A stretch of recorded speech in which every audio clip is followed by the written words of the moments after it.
Hello and welcome to yet another episode of the Climate Voices podcast, a platform that shares and takes you to the front lines of the global fight against the climate crisis. I'm your host, Omesa Mokaya, bringing you to the deep dives into the greatest challenges posed by climate change, the most innovative solutions, and the unsung heroes and champions shaping the world's future through sharing their positive stories.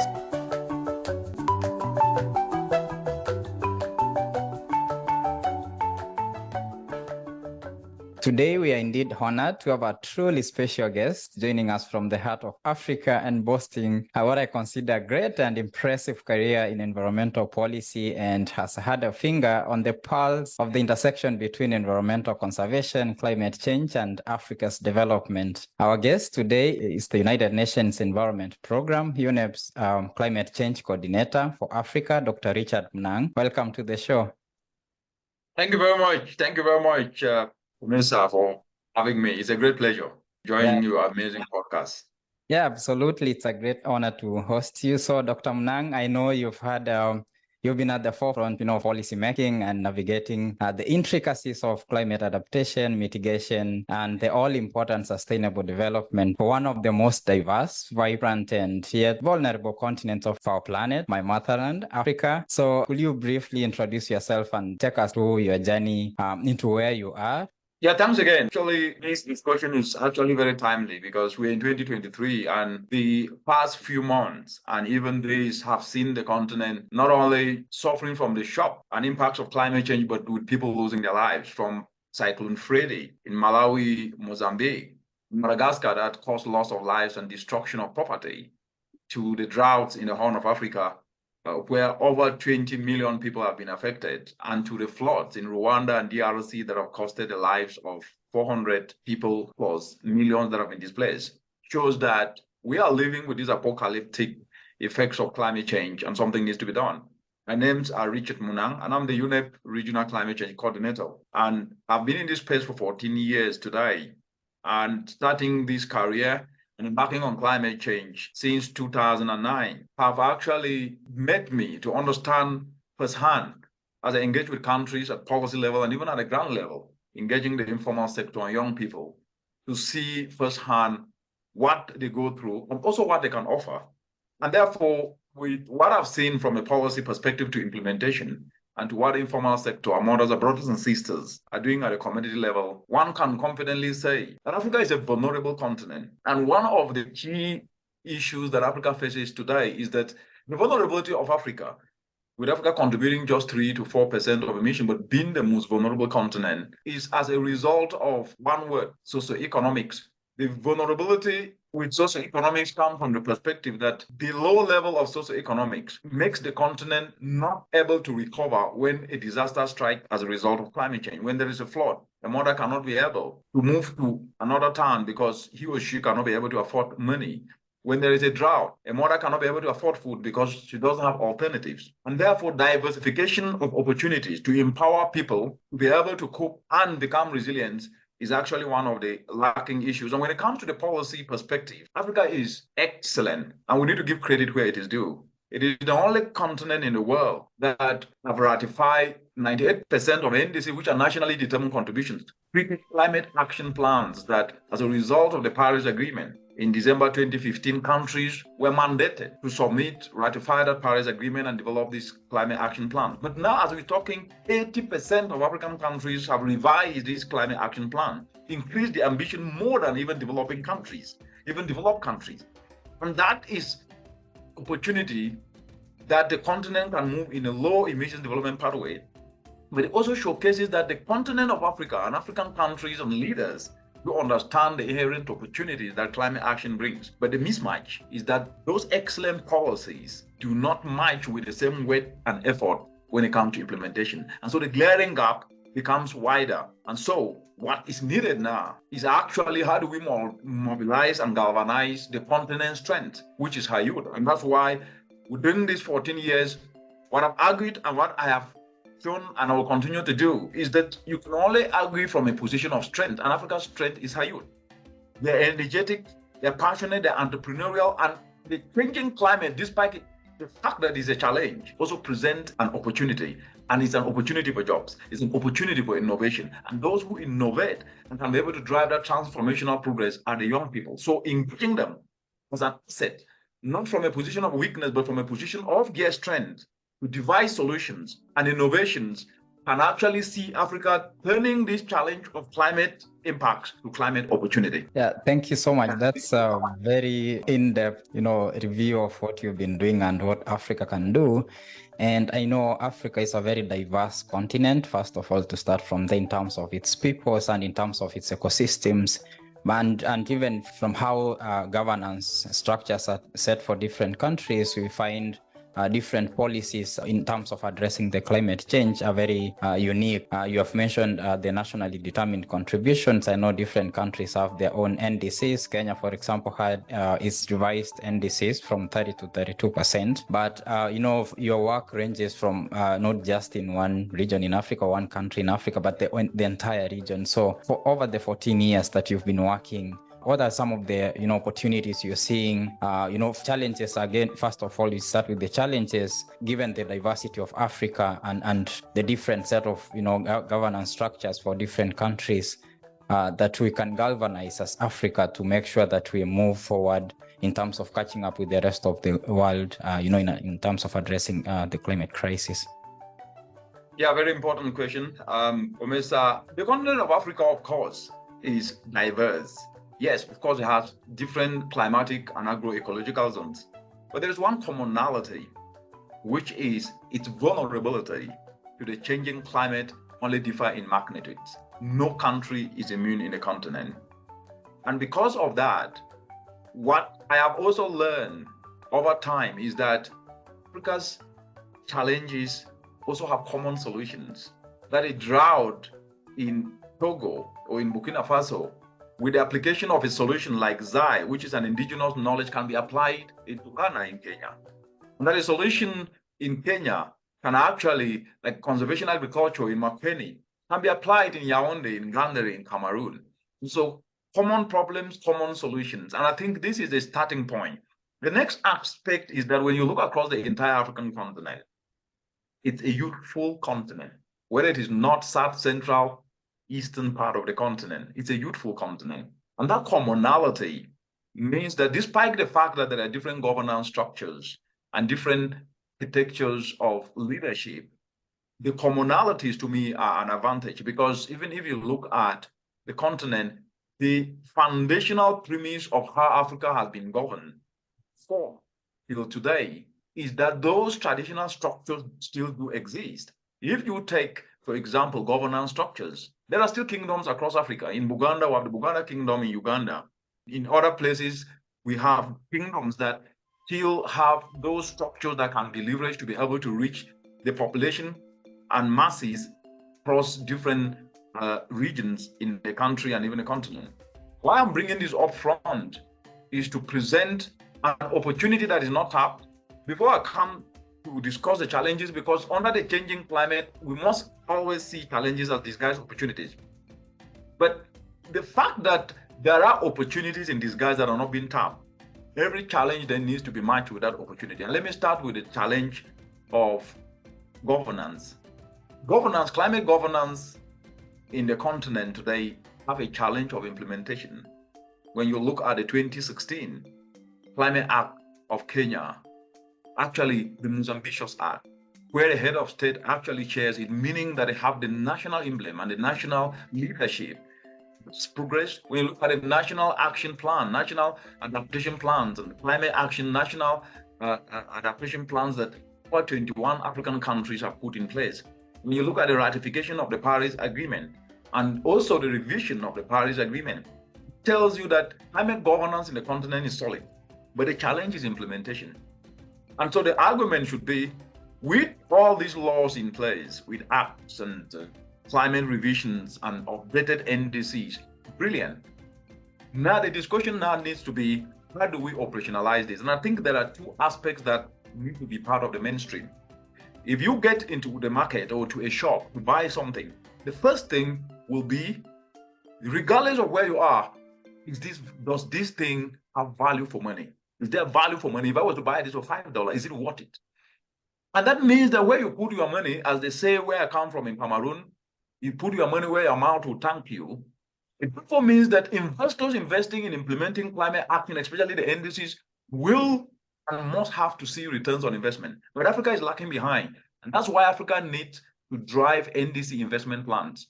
In a continent today, over 72% of all the NDCs in all the countries, 72% of Africa NDCs do not have investment plans.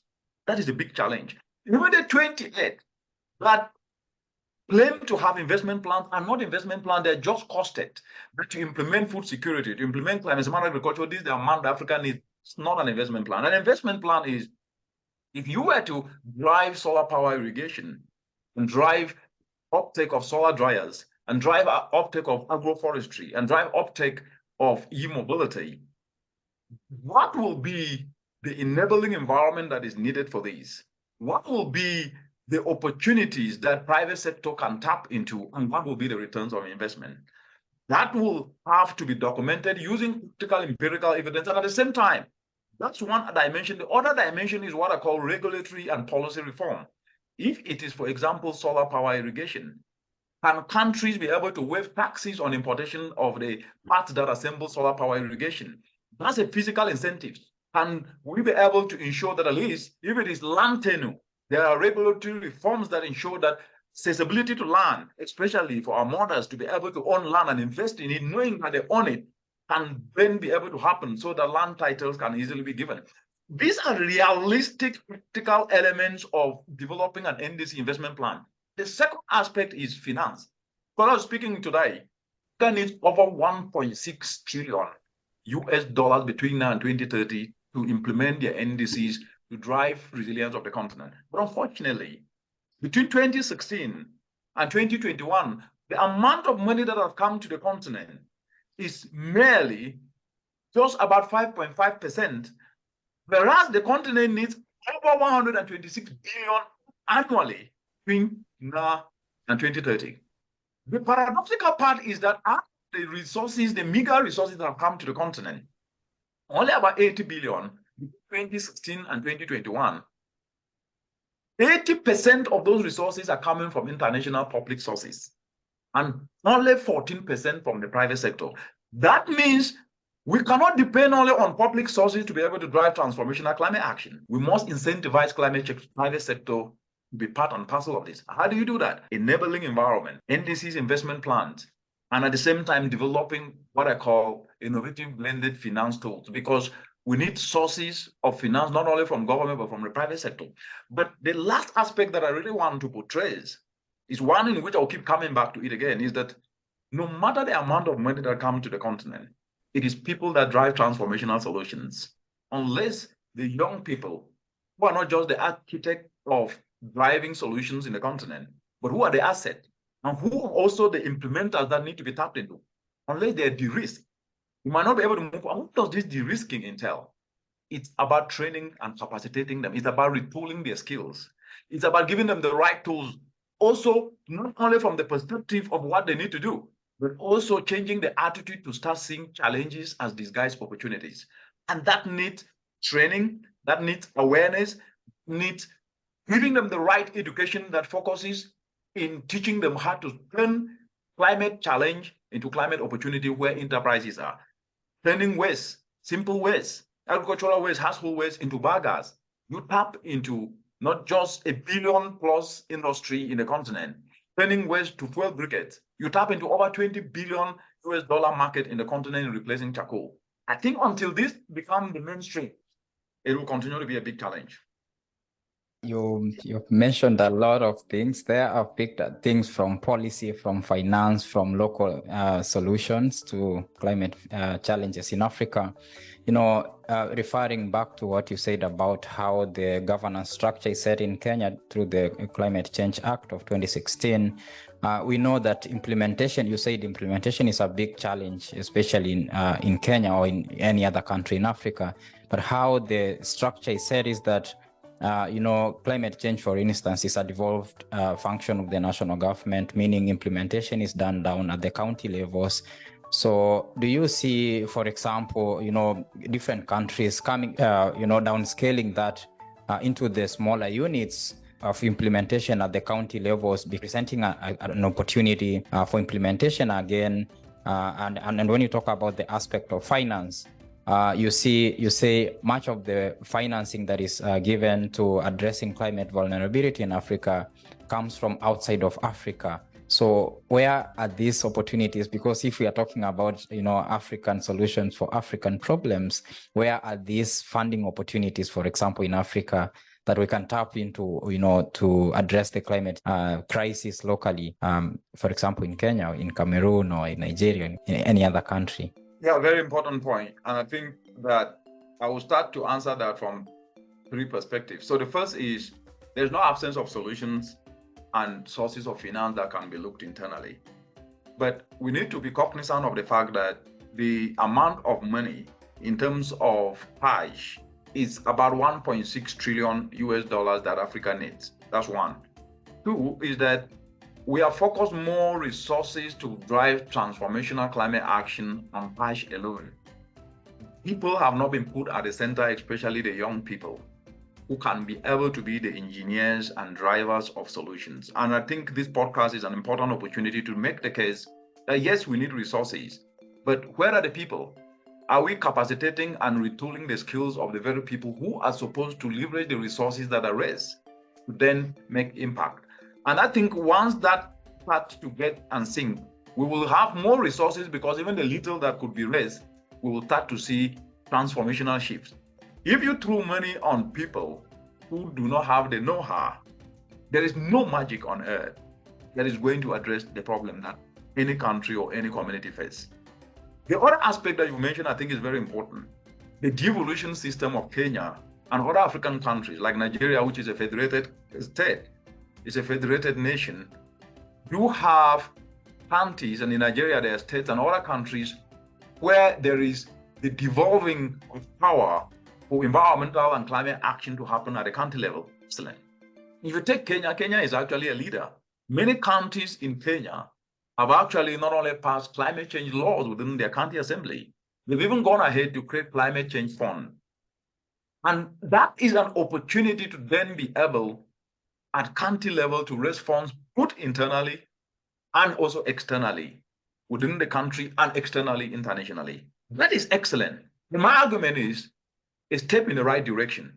But what about also ensuring that initiatives to retool youth skills through primary school, high school, and even universities, and TVETs or vocational and technical education, polytechnic, how about also focusing on that to start making sure that investment into those institutions that can then be able to help to retool young people's skills, to then be able to understand what they can do and drive entrepreneurship as a compulsory subject for every young person in the country, so that when they're getting out of school there, they start to create businesses. When the little money that is leveraged, either from international financing or from local coffers, can then be used to support these young people to kickstart their enterprises or support those who have started the enterprises. The third aspect on this element is about raising funds internally, which I think is really something that I've been pushing very strongly. It doesn't gain a lot of attention like external finance, which is okay and understood and is appreciated, is that Africa will never have enough funds to drive transformational climate action. In 2009 in Copenhagen, the 100 billion US dollars that was promised till today is still a discussion. Only 80 billion has been raised. And how much has come to the continent? About 20 billion. which is just about 5.5% of the needs of the continent yearly. But if you take 2009 to 2023, you are talking over a decade plus that the continent have only received 20 billion, 54 countries. And the unfortunate thing is that even this 20 billion has only gone to about 10 countries in the continent.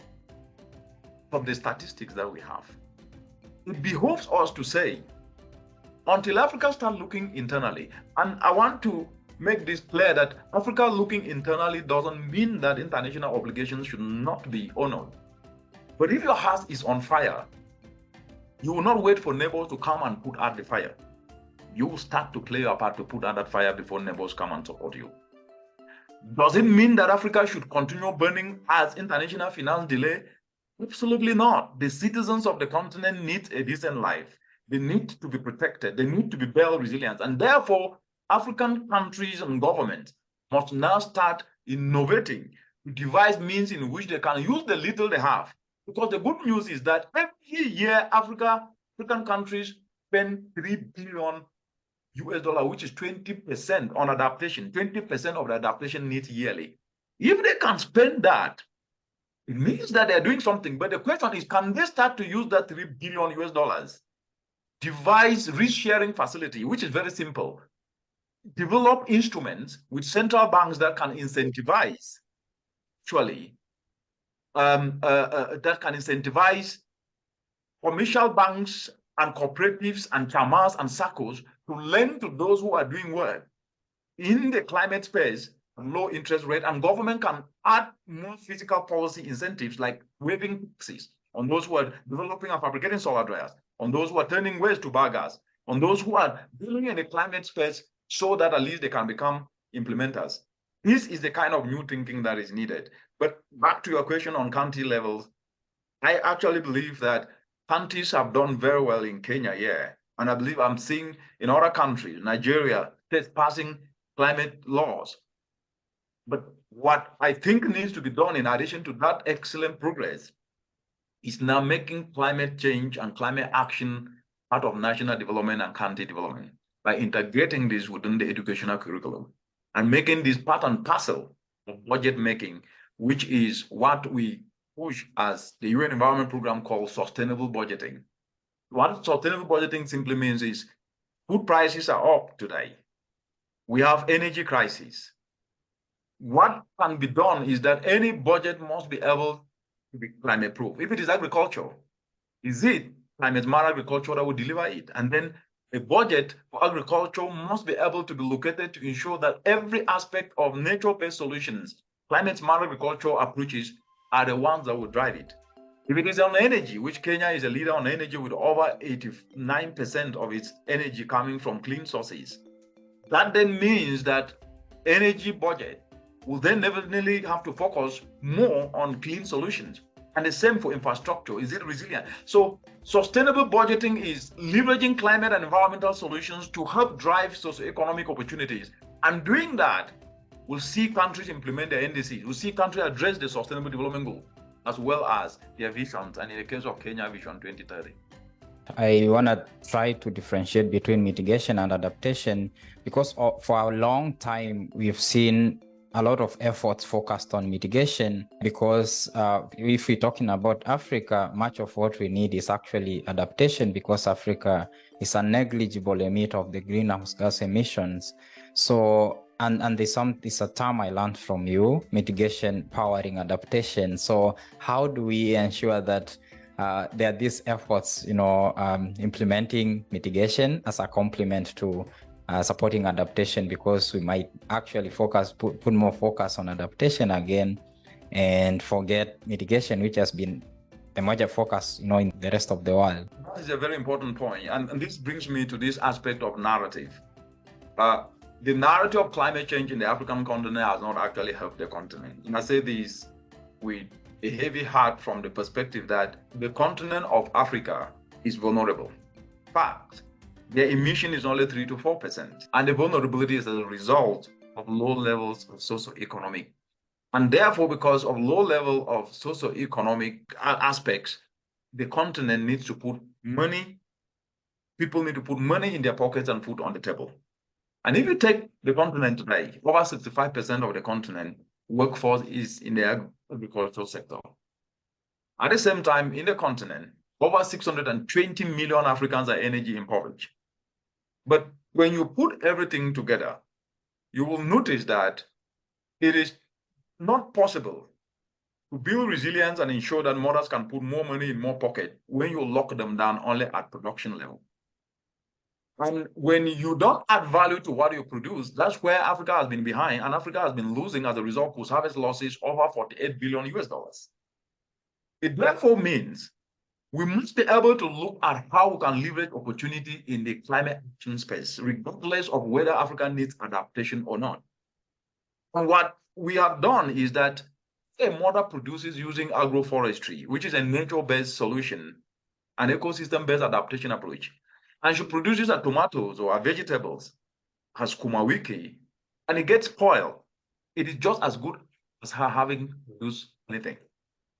But when a simple mitigation technique like a solar dryer, which has proven to not only increase effectiveness over 30 times as compared to open sun drying, one mother can then be able to store that vegetable for over 6 months and can also within that time fetch a market. It avoids spoilage. It also avoids contamination, which is a health aspect. And the longevity of that also ensures that it can be able to sell and put more money in more pockets. And also preservation, like solar power fridges, to be able to store fish and also store vegetable. These are mitigation action, but they are being used to ensure and power adaptation solution. If that mother uses solar power irrigation to irrigate a farm in Turkana because of lack of rains and lack of water, he is irrigating the farm so that you can have produce and be able to feed the family. That solar power irrigation is a mitigation action, but she's not using it because she wants to lower emissions, but because she wants to build resilience. And that resilience is to ensure that you have food to be able to feed a family and even sell some. And so the narrative of climate change in Africa needs to be seen through the lens of socio-economic empowerment, because the biggest empowerment is socio-economic. When someone cannot put food on the table and more money in more pocket, the person is more vulnerable. And therefore, why I coined this mitigation powering adaptation should be the entry point for Africa is not that Africa is actually gearing towards reducing emissions because they have negligible emissions, but utilizing mitigation solutions to further drive its resilience and improve its socio-economic status. That way, they will be more adaptable to the changing climate because their resilience will be strengthened. And more importantly, they will be in a very strong position to be able to drive transformational development. So when you talk about some of these locally led initiatives, like you made reference to the ZIPIT technology, which I think was developed somewhere in West Africa. Yes, it's in Burkina Faso. Burkina Faso, yeah. It's actually in the Sahel. Yeah, and I've seen it, being applied in Kenya. But again, it brings me back to the point that you were saying, whose knowledge counts. These are some of the techniques that we haven't seen being adopted widely because this knowledge hasn't been shared. I only saw about the application in Kenya because I mean, someone came from outside and did some bit of research about it and wrote an article about it, and everyone try to consider it now something that they can apply. But this is something that people have been doing over a long period of time, and there are other things that people have been doing. You talk about, I know something that you're good at, like you've been talking about since I knew you in 2015, ecosystem-based adaptation, for food security in Africa. That's the first conference actually where I met you at the UN in Nairobi. Right. Yeah, so there are some of the locally led initiatives, for example, using other, tree shrubs, which are really locally available, like Tithonia diversifolia and all that have, the capacity or the potential to address the challenges that we're facing. But we see huge multinational corporations, for instance, moving into the, food systems. We talk about corporations like Monsanto, which are kind of now dominating the food systems value chain, and somehow the efforts to switch to industrial farming have undermined, ecological farming or ecosystem-based adaptation or nature-based solutions, as you might like to call them. So how do we, grapple between, because again, Africa is made of a great number of people, about over 60%, small-scale farmers. But now with the huge multinational corporations pushing them out of the agriculture value chain, working through public-private partnerships with governments and passing policies or laws that favor them. So how again are we talking about addressing these challenges locally if the multinational corporations are working in cahoots with the government in undermining the efforts of over 65 percent of African populace? So as someone who's worked across, implementing policy from the UN level and all other, sectors, and also working in cooperation with other locally led initiatives, how are we supposed to go about this? Yeah, very important point. And I think that firstly, this knowledge that you're sharing out here and bringing people to discuss it is already part of awareness, because people need to know what they're up against. And I think in the African continent, that has not been articulated very clearly. And so this podcast, pretty much that you are leading, is part of the solution. And don't underestimate it, because knowledge is power. The second aspect is that nobody gives anybody anything. You seize it. Let me repeat that nobody gives anybody anything, you seize it. And in this space, which is very, very competitive, where Africa, as I started off by saying, is a vulnerable continent, but it presents more opportunities than any part of the world. If Africans don't see it, especially the youth, to seize it, others will seize it and occupy it for them. And therefore, what needs to be done is for the youth to understand that you cannot be able to grow and develop without actually having challenges to solve. Every developed nation in the world rebuilt, especially if you take America, they rebuilt after the Second World War. Europe rebuilt after the Second World War. And rebuilding is never a bad thing, because then you do it differently. I've argued that the vulnerability of the African continent is actually a wake-up call. It's a wake-up call for young people to know that they have to seize the space and occupy it. And seizing the space is not through complaining, but starting to do what is relevant to the people. The other point that I think is so important, Africa is an informal continent. Africa, over 80% of the entire African continent population is informal. Our mamambogas, our mothers and brothers are in communities, they're in villages. And that then means that solutions that are viable and accessible to them are not complicated solutions. They are solutions like Zai that we mentioned, that people in the Sahel used, because it doesn't rain there, digging small holes and interspersing them with organic matter when it rains has actually proven that when it captures rain, it can be able to produce yields over 500% as compared to other places. Why is that technology not used? Because Africans have not championed it. And I'll go back to what I said. Yeah. Only you can be able to tell your story. And when you don't champion your story and defend and own it, then you will likely lose it, and then you have to embrace what is not yours. Why I'm saying this is that there's nothing wrong with solutions anywhere in the world that can be embraced if they're fit for purpose. But the argument should be, do Africa lack solutions, and have Africans championed what they have and it's not working? The answer is no. Africans are not championing that with the same energy that they would discuss about lack of finance, which is a legitimate discussion and request. But the issue is, why can we not leverage what works? The other aspect that I think, and I really on the young people, is to start leveraging these solutions and making a case around it to be funded and to be propelled and pushed forward. The other aspect that I mentioned, which is Africa being an informal continent, means that even if you were to bring all the technologies in the world, they're not going to fit into my mother's farm in a small village of Jinquin, because first of all, she will not be able to operate the machine. But she does use green solutions and nature-based solutions of organic manure, droppings from chicken and she gets bumper harvest. But her issue is not about production anymore. It's about value addition, which then means, how do we start to engage and facilitate decentralization of simple solar dryers to communities, decentralized solar fridges to communities, which is where investments in value addition and expanding the value chain will create jobs for the young people, empower our mothers in communities, put more money in more pockets. Unless this is done, then we are into trouble. And the other aspect is about the health aspect. We're talking about One Health now. There is the emergence of what is called the antimicrobial resistance, the heavy application of fertilizers leaching into rivers, it's not only costing trouble from the perspective that people are getting sick, the heavy metals from wastewater that is used for cultivation in cities is causing illness, causing people to be able to depend on antibiotics. And because they take it so much, they become resistant to the very antibiotics, making illnesses that catch them not to disappear easily. And this is killing and is projected to be the worst killer in the next 30 years in the African continent. What does that tell us? Climate change solutions are health solutions. Organic fertilizer, a market worth billions, and it's actually growing at 5.9% rate.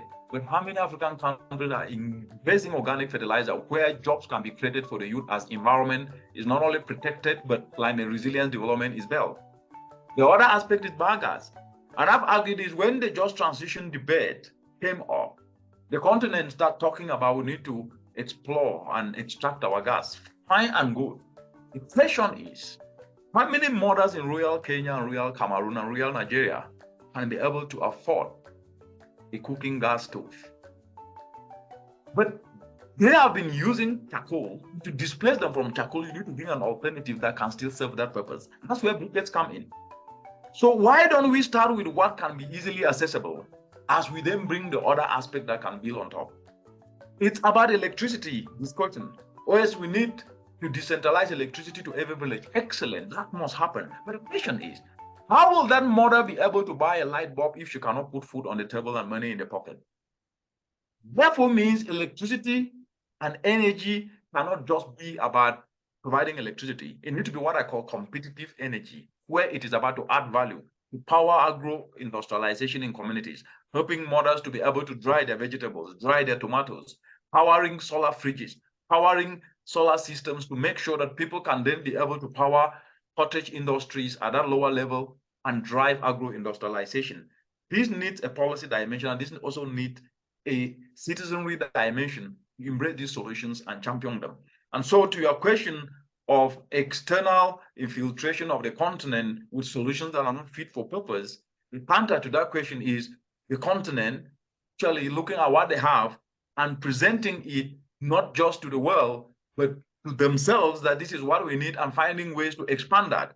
That is how you occupy your space. If you don't occupy your space, it will be occupied for you by anyone. Talking of just energy transition, you made reference to Kenya, whose uptake of renewable energy is like a very great percentage, about 89% renewable energy. And, you know, coming from that point, you might want to say just energy transition, what it means for Africa and what it means for the rest of the world is a different thing. Because, for example, if we're talking about Kenya, it's already, you know, almost fully transitioning. And we see all these opportunities for, you know, transitioning to clean energy across the planet. But Africa, as you know, over 600 million people are locked in energy poverty. And these people need access to clean energy for cooking, for heating, for cooling. And countries like Tanzania, for example, have huge, deposits of natural gas. Kenya has huge deposits, about, I think, 400 million tons of, coal deposits in the eastern parts of Kenya. And when they're talking about, powering the continent and making sure these people are pulling themselves out of energy poverty, the first thing that comes into mind is looking at the, locally available resources, and what we have in the deposits is then the fossil fuels, the technologies that we're trying to move away from. So if we're talking about just energy transition across the planet, which might actually have a different impact for example, in the global north compared to Africa. So how does Africa pull itself out of poverty if it's not going to exploit these resources? Because the rest of the world, as again, the arguments have been over time, is that they use this development pathway to attain the development that they're boasting of at the moment. But Africa hasn't had the opportunity to use that, but we need to, make sure people have energy. You've talked about, down at the community level, I think there's a name for that. It's like microgrid, like off-grid technology. Yeah, mini-grids. Off-grids and mini-grids. And nanogrid technologies, making sure that people produce energy at the household level, for example. And if they have surplus, they can supply, for example, to their neighbors off the grid. So how is that possible for Africa? So what opportunities are presented in that for Africa, and what does just energy transition mean for Africa as compared to the rest of the world? Actually, let me start from the perspective that you've ended, what just transition actually means. Actually, it means one thing: justice. And what is justice in this case? It's about equity, equitable opportunities and access to what is needed. At the same time, building socioeconomic resilience. It's about justice, it's about equity, and it's about socioeconomics. So, three aspects within the context of Africa. That's the meaning.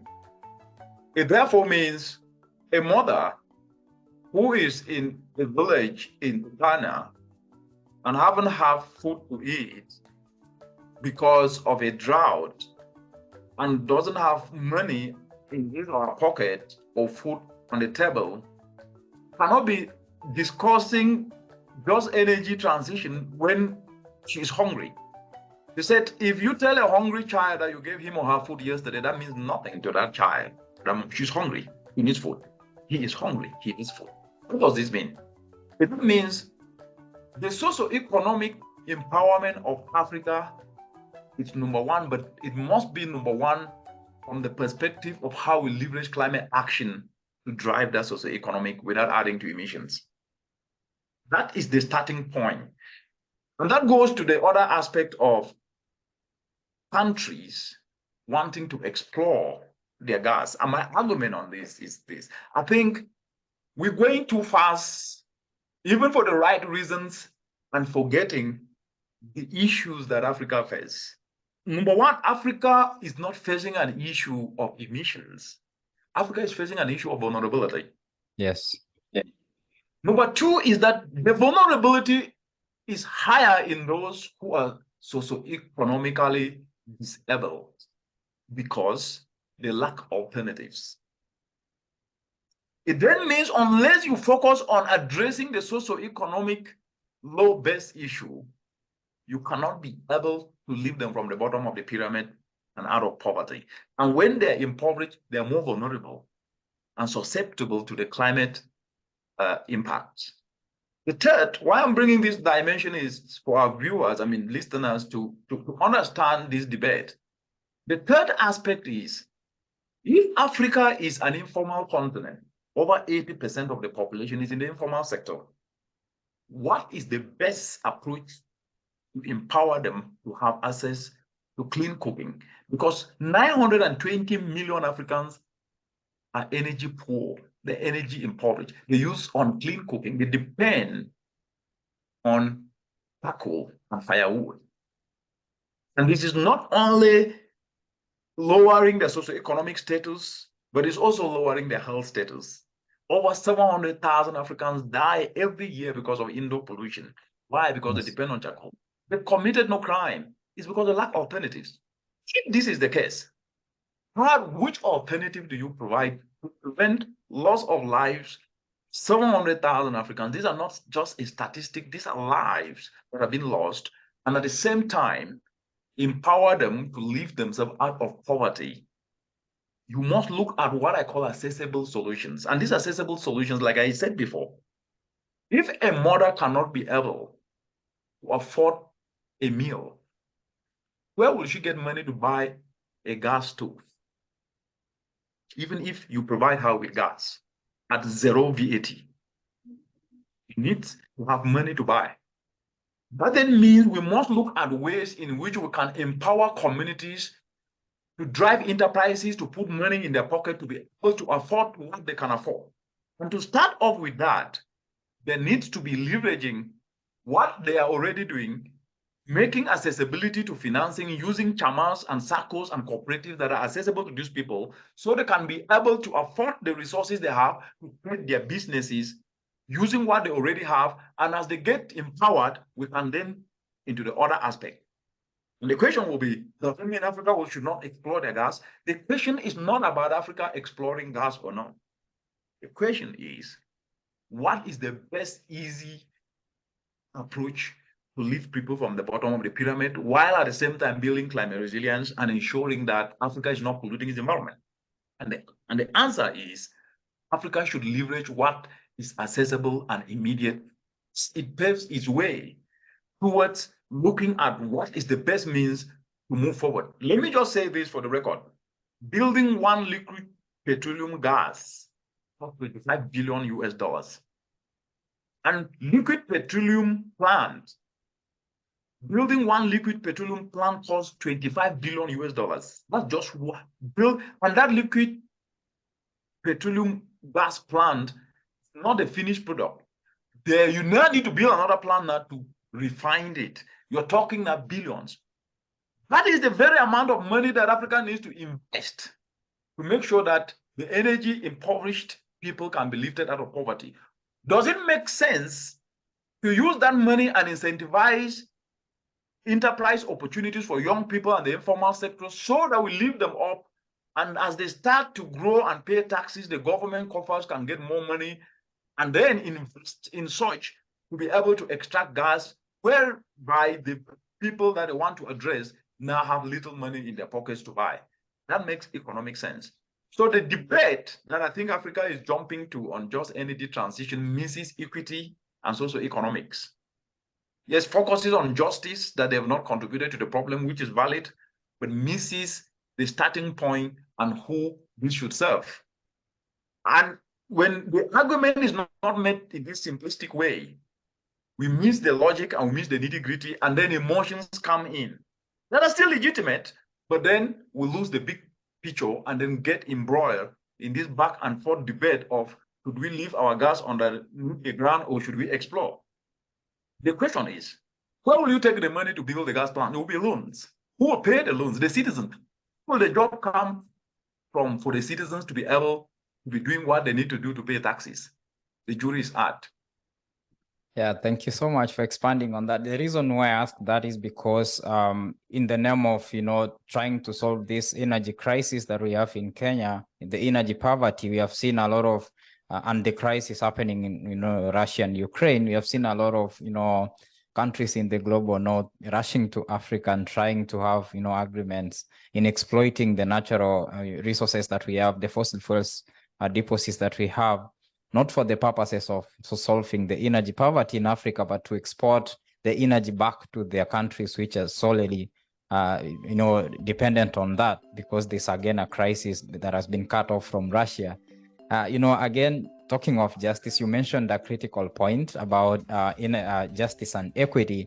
So I like to, ask from your personal work or experience in Africa, how the concept of climate justice applies in your work in Africa, especially in terms of, looking at the nations that have done the least, but are at the moment impacted the most by the impacts of climate change. Yes, I think the issue of climate justice is that of those who have contributed to the problem to be able to support the countries that have contributed least. And I think the principle of common but differentiated responsibilities is enshrined in the rule book, the Paris rule book, and of course, the principles of the convention, the UNFCCC.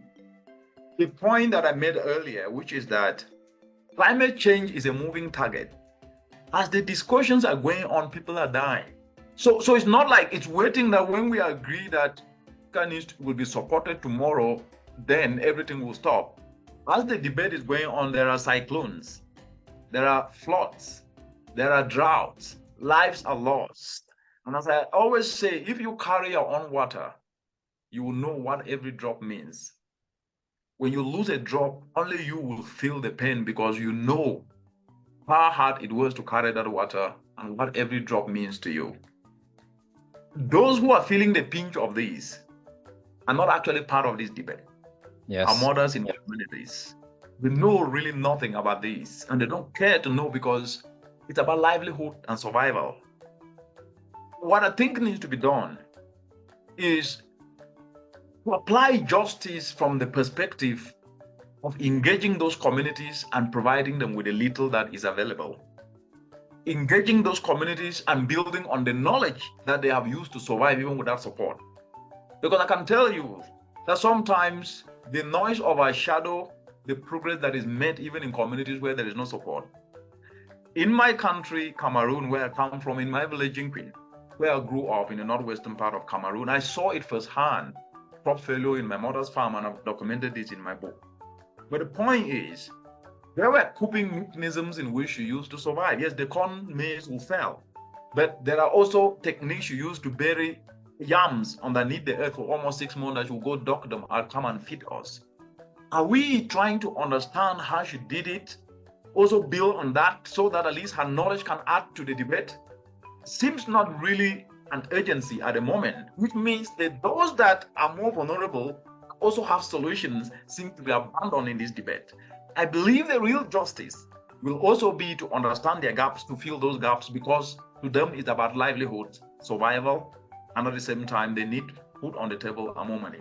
So the justice perspective from a global aspect is Africa needs support. That is unequivocal, and that should happen. But when it comes down to the country and the continent, the vulnerable, the informal sector, our young people need support from the continent, because without having them as the climate army, Africa will not be able to fight climate change from an enterprise and opportunity perspective. Yeah. And that's the real justice is, are we empowering when the youth not empower? We are losing an asset, and that is an injustice. When our mothers in communities are not given accessible opportunities to be able to access clean cook stoves, to be able to access clean fuel briquettes, to be able to access biogas, that is an injustice, because then as every day passes, they are losing hope. And the only antidote to despair is action. And that action is what can be able to quench the injustice and narrow the injustice gap that we see across the continent. Yeah, you've talked about whose knowledge counts, and you've said Africa needs support in terms of addressing the climate challenges. And that brings me to a concept that I always refer to, co-production of knowledge and co-creation of solutions, because we can't do it on our own. No one can do it on their own. Apparently everyone needs, some support from somewhere. For instance, to address the impacts that we're facing. We talk about Global South. We talk about, for example, the small highland developing nations. We talk about communities that are affected by, for example, the hurricanes that you mentioned in the Southern African parts, because their resilience again is impacted because we don't have the resources or the capacity to enhance their resilience. And you mentioned about the socioeconomic. So I wanna ask if there is a way the UN is partnering with communities or working with communities, for instance, in co-creating some of the solutions that you've been mentioning, or co-producing the knowledge you mentioned sometimes back. The reason why this knowledge is not spread wide is because it depends on who produces that knowledge. So how is the UN, for example, in Africa through your work, working with governments in Africa or communities in Africa to ensure that this knowledge of the best practices that we're talking about are scaled up in other parts that haven't gotten an opportunity to adopt some of the ones that you've mentioned? For example, there's IP technology. Yeah, very important question, Omesa, and thank you for that. The point is that the UN is a stakeholder and an actor in a space that needs everyone on board. We need a whole of society approach. Young people, governments, NGOs, civil society, international organizations, including the UN, and even individual citizens in the space of climate change to be able to make a difference. But when it comes to the UN, especially the UN Environment Programme, the role of the UN Environment Programme is, first of all, to convene. Second is to create the knowledge and the science that can then be able to inform policy. And third is to inspire action. And when you start with the one of convening, the UN has brought the entire world. In collaboration with the World Meteorological Organization, the Intergovernmental Panel on Climate Change was created. And these have been providing sound science. Every assessment has shown the urgency that needs to be taken to actually put in place not only actions, but mobilize the resources that are needed to slow the fast pace at which we are moving towards 1.5 degrees. But the UN environment have championed science through the production of the emissions gap report, that shows the state of emissions in the world and what countries are doing and what we need to do to be able to limit dangerous climate change. And these, for over 10 years, have been not just the antenna that alerts the world of where we are and what we need to do, but have influenced negotiations that have seen progress in these negotiations culminating in different agreements, from the Paris Agreement to the outcomes that we're seeing now on loss and damage. And more importantly, on top of the emissions gap report, there is the adaptation gap report that actually the one of 2022 showed very clearly that developing countries need 5 to 6 times funding that can be able to build their resilience. And most of these developing countries are in the African continent. But more importantly, that a gap between finance and action is widening.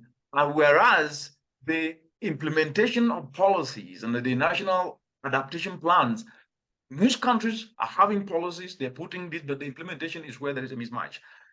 And recently, 2 days ago, the United Nations Environment Programme produced a report called Turning Off the Tap, which is about plastics.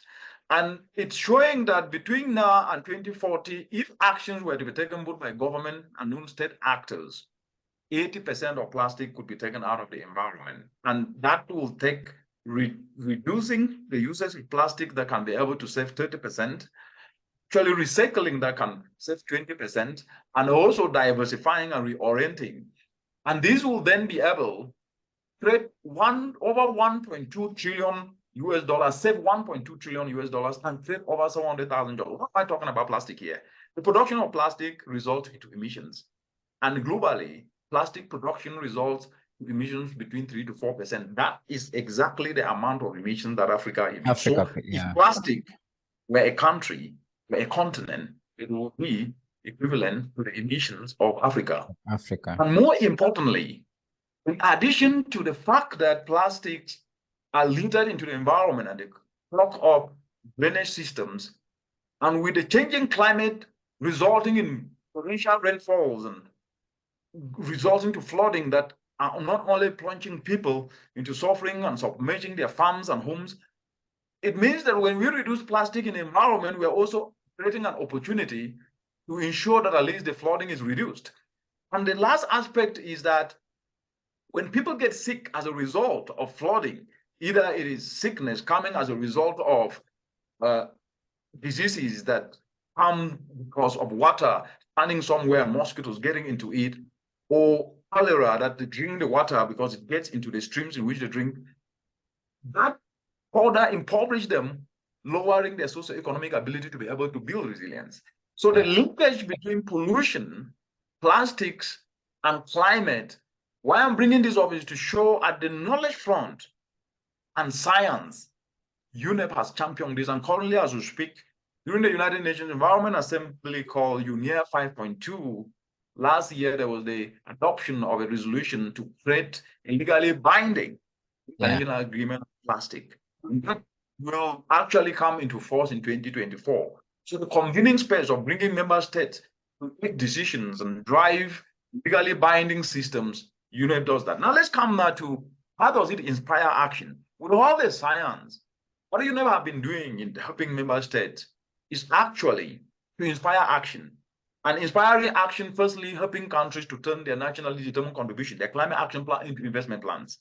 Last week, we were in Uganda working with the government to put in place a national adaptation, national determined contribution investment plan, and also how to develop an NDC investment plan with a blended finance facility. These examples of bringing knowledge and expertise and working with government and non-state actors, producing tools will then be shared across the continent, leveraging on the networks that UNEP have built, and also leveraging the African Ministerial Conference on the Environment, which UNEP is secretariat. But more importantly, the showcase of action. UNEP have actually been leveraging the space to convene young people. And what we have done more effectively is getting to the informal sector and inspiring youth and driving a tool called innovative volunteerism, which is very simple. How do you inspire young people to see themselves as solution providers and at the same time become inspired in the environmental climate solutions and start to learn new skills as we provide technical backstopping. And that have seen not only youth venturing into turning agricultural waste into fuel briquettes, we've seen youth being guided to develop, fabricate solar dryers that communities today are using. The data coming out of that, what we are doing is we're leveraging this data and informing governments to put in place enabling policies like tax breaks, enabling policies like fiscal incentives to reduce taxes and give lower interest rates so that youth can be able to access opportunities. And the last part is how to integrate these opportunities into school curriculum. We're working with the Nasarawa State University, where the first ever climate action entrepreneurship curriculum has been created in the world. It's Nasarawa State University and Bayesago University in Botswana. UNEP has driven this, working with state and non-state actors, bringing a new thinking, showcasing solutions that are relatable to the common Wananchi and the informal sector and youth.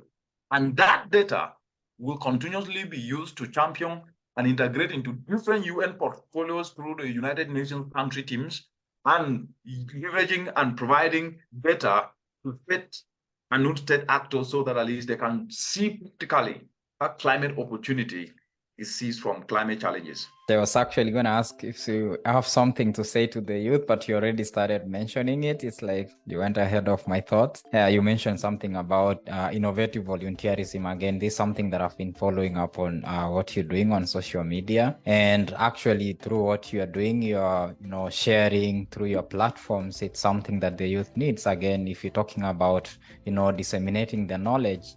And part of what I'm doing with the podcast is actually trying to break down the complicated jargon so that we have everyone understanding, especially the people at the grassroots who don't understand the complicated climate science that we talk at the scientific level. Yeah, so thank you so much for that. I appreciate it. So are there some other, I mean, you have mentioned that partly, but are there some other ways as we come to the end of this? I mean, we could stay here and have the conversation for as long as we could. Right. Yeah. Yeah. So in the interest of time, are there other, ways that you see? You mentioned in the beginning that Africa is a youthful population, over, I think over 65 or 70% youth. So are there opportunities because they're the ones actually going to be living longer to see the impact? So are there other ways that you see young people being involved in this space? Absolutely. Law of Africa's transformation in fronts, whether economic, social, environmental, and take the center stage in not only climate opportunity, but in an authority in solutions to the world will need young people. I started off by saying that they are the most passionate, the most energetic, the most entrepreneurial youth that I've ever seen in the world. And one of the things that I would like to say is that when you don't face a challenge, there's no urgency for a solution. Yeah. And when there's no urgency for a solution, you become complacent and you get forgotten. Those who make a difference are those who are confronted with adversity. And it's true for personal life, it's true for regions, it's true for countries. The most resilient people in the world are those who have gone through adversity. They face adversity. And why I'm bringing this message is to the young people that Africa's adversity is an opportunity for Africans and especially the young people to build resilience. Africa's adversity should not make us to faint. It should actually awaken us to work harder to find alternative solutions because Africa's solutions are global solutions. Yes. Unless we accept and understand that this is how things have always happened in the world, then we fail. But why I'm bringing up this point is that social media studies and surveys have shown that Africa, especially the youth, are the ones who spend more time on social media, almost 4 hours at minimum a day, for those who have access to it. And what do? That 4 hours spending is not necessarily learning anything new. Yeah. It's about conversations and abuses and churning out and sharing information that it's not helpful in the solution space, but adds very little value.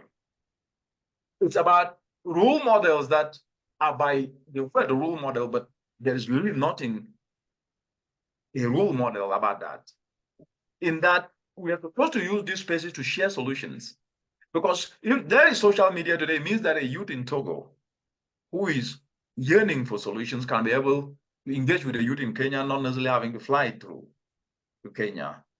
And that space should be used to foster collaboration, to foster partnerships, to share knowledge, to bring new knowledge. And that way, Africa will transform through youth initiatives, not necessarily through any other. Government role is not to implement, it is to put enabling environment. But government follow mostly what has worked.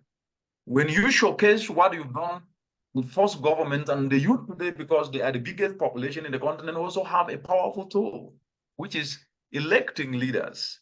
And let's not get to the politics of whether A, B, C, D. No.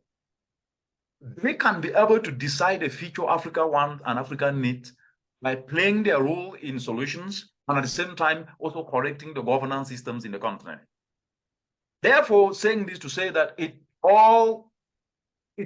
stands and breaks in the hands of the youth. Therefore, for them to wait that things will be given to them, they will not. And what I'm talking here is not about using any orthodoxy means. I'm talking about solutions. Solutions are what change the world. Let them do what they can do, present the gaps, and force the governments to close it with incentives. And if they don't close it, let them use the ballot box to kick them out. It therefore means if anybody asks me, governments are not doing enough, what can you say? I will say, no, the youth are not doing enough. Yeah. And when you tell me that no, the youth are disenfranchised and they are angry against the government, but I said that they're giving those governments the opportunity because they're supposed to be showcasing the solutions in which they have undertaken or they are to undertake and force government to close the gaps through incentives, through enabling policies, through reduction in taking away value-added taxes and fight to get that. Because as I started by saying, nobody gives anybody anything. Yeah, you have to seize it. And the youth of Africa should seize this climate opportunity because it will not be given to them. That's powerful. So I see opportunities, a lot of opportunities for young people who are listening to this. Seize the space. Nobody's gonna give it to you on a silver platter. You have to seize Absolutely. it. You have to seize your space. You have to find your space. You have to demand for your space to be on the table. Otherwise, the future is gonna be doomed for us, and we don't want to spread that message of doom. We are the young generations, and we're the future of Africa. We have to keep doing it. Yeah. So coming to the end of this, any last parting shot for any listeners, whether young, old, or any person who might be listening to this. I mean, you have a large audience across the planet, and so there are a lot of people who have been listening to this and will be listening to this. So what's last message that we want to give them as we come to the end of this? Thanks again, Omesa. I think the point that I've made is if anyone is living now, he or she is the most privileged to have ever existed. The opportunities are enormous. So are also challenges in those opportunities. But if we focus on the 0.1%, we will lose at the 99.99%. And that seems to be what is happening. We must then be able to reorient our minds and shift our mindset to seeing the 99% and tapping it more forcefully to displace the 0.1%. Why do I say so? The complaining and batching of what is not working in Africa and projecting it on mainstream media is hiding opportunities for young people, and others are seizing those opportunities and occupying space that in 5 years' time, they will never have that space, even though they're African citizens. That's one. The second aspect is that your biggest ability is your availability. Your biggest ability is your availability. Avail yourself and learn. Listen to podcasts like this. Read, understand. Do not just swallow information. You need to be able to look at what is right and what is not right and distinguish it. When you consume everything, you will be liable to use wrong information that will not be able to help you see opportunities. Avail yourself to learn, read. The third aspect is that your biggest premium on this earth is not the house you live, it's not your father's car, it's not the degrees you have, it's your skill. Your skill is your biggest premium. Because with a skill, you have value and you can exchange value for money. With that, retooling your skill and climate change space present a lot of opportunities, and those opportunities can only be tapped when you have retooled your skill. Learn. It's not about what you study. Develop interest in the climate space and pick something, whether it is in fabricating solar dryer, whether it is in understanding the critical aspect that Africa is discussing today. And I'm not seeing the youth in that space, which is dangerous. The Russian-Ukraine crisis caused inflationary major pressures in countries. Hunger prices, flour, wheat prices increased. I have not seen single discussion from youth around how Africa can overcome this by using its Africa's goal, which is cassava. Cassava is an indigenous crop. It can grow during dry season and rainy season. And there is a research that shows that with a changing climate, the reduction in staples, cassava will be the least at 8%, wheat is at almost 45%, and maize. Without leveraging these indigenous crops and making them the norm and not the exception, we will still continue to externalize solutions and even externalizing our plates, our stomachs. That then means that we are just going to be living at the mercy of others, especially when climate change is showing that our staples are going to fail. And therefore, we must prioritize cassava, which is an indigenous climate resilient crop. The last aspect that I think is very important, I'd like to touch on this. Failure is not a crime. When you try and fail forward and learn, because if you don't fail, if you don't try, you will not fail. If you don't fail, you cannot learn. And if you cannot learn, you cannot change. And if you cannot change, you cannot be useful. So everybody who is where he is today was not born to be speaking about climate change like I'm doing. It's through learning, it's through making mistakes, it's through trying to find out what is the alternative. And as a result of that, you build value and authenticity. Know that you have to fail. But as you fail, have faith that at least tomorrow can be better. But tomorrow can only be better as a result of what you do today. But when we talk and postpone tomorrow to tomorrow, tomorrow never comes. But when we act today, tomorrow we'll see what we did today and we can build on that to a transformational change. That's how we can hope. Because I hear people talking about hope. You can hope when you are inactive. But when you are active, you can have faith that what you are doing can work. And with faith, you can hope that tomorrow can be better. So with that action that inspires and drives what we can be able to do, with a faith and strong belief, tomorrow will come when we have solutions in place. There can be no way to hope. Like I said, the only antidote to complaining, despair, and blame game is action. But action comes with pain. Action comes with pain. And if we are not ready to endure that short-term pain, we can never have long-term gain. And I urge our young people to know that with that short-term pain, there can be no long-term gain. And climate action needs us to endure that short-term pain so that we can enjoy long-term pain in the coming days and years. Thank you so much. That's a very powerful closing, and I thank you so much and for your insights. I mean, it's been a very insightful conversation, and getting to learn from what you've been doing over the years. You mentioned you've been in this space for 14 years and still going. Some of us are looking up to what you've been doing. I mean, since I knew you in 2015. Thank you so much, and yeah, we like to close it up there. Until next time, this is the Climate Voices podcast, and I like to close with powerful words. I think it's from Barack Obama, if I'm not wrong. We are the first generation to actually experience the real impacts of climate change, and we are apparently the last that can act to end the impacts. So everyone, this is our space. Let's do it. Thank you so much. This is the Climate Voices podcast, and I'm your host, Omesa Mokaya. Thank you. Thank you very much.